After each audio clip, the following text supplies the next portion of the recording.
রায়হানের কাছে এটা ছিল উপহার, আব্দুল করিমের কাছে এটা পরীক্ষা। শুরুতে সবই ঠিক ছিল। রায়হান ছোটবেলায় এমন ছিল না। সে বাবার হাত ধরে বাজারে যেত, কাজের সাইটে দাঁড়িয়ে দেখতো কিভাবে একটা বিল্ডিং দাঁড়ায়। সে বাবাকে হিরো ভাবত।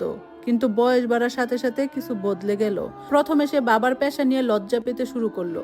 বাবা, তুমি এসব লেবারের সাথে দাঁড়িয়ে থাকো কেন? তোমার কাপড়ে সিমেন্টের গন্ধ আসে। তারপর ধীরে ধীরে সে বাবাকেই লজ্জা পেতে শুরু করলো।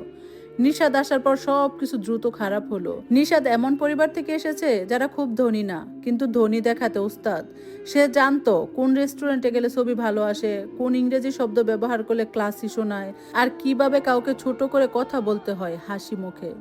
বিয়ের কিছুদিন পর থেকে নিয়ম শুরু হলো। বাবা, আসার আগে একটু জানিয়ে আসবেন, আমাদের একটু প্রাইভেসি দরকার। গেস্ট থাকলে আপনি না আসলেই ভালো হয়। আব্দুল করিম প্রথমে কিছু বলেনি। সে ভাবতো সময় গেলে ঠিক হয়ে যাবে, কিন্তু সময় গেলেও কোনো কিছু আর ঠিক হয়নি, বরং খারাপ হয়েছে। ধীরে ধীরে সে বুঝতে পারলো এই বাড়িতে তার জায়গা কমে যাচ্ছে। এক সময় যে ড্রয়িং রুমের টেবিলে সে বসে খেত, এখন তাকে বলা হয় আপনি পরে খেয়ে নেবেন। এক সময় যে ঘরে সে নিজের হাতে ফ্লোর বসিয়েছিল, সেই ঘরে ঢুকতে এখন তার অনুমতি লাগে। একদিন সে শুনে ফেললো নিশাদ বলছে, তোমার বাবা আসলে একটা বোঝা, আমাদের লাইফ স্টাইলের সাথে যায় না। রায়হান চুপ ছিল। এই চুপটাই আব্দুল করিমকে সবচেয়ে বেশি কষ্ট দিয়েছিল। আর তারপর এলো সেই রাত, রায়হানের জন্মদিন।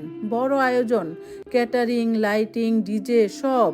আব্দুল করিম একটা ছোট বাক্স নিয়ে এলো। ভেতরে ছিল একটা পুরনো ঘড়ি, তার বাবার দেওয়া, তার পরিবারের একমাত্র স্মৃতি। সে হাসি মুখে খুলল। ভাবলাম এটা তোমার কাজে লাগবে। রায়হান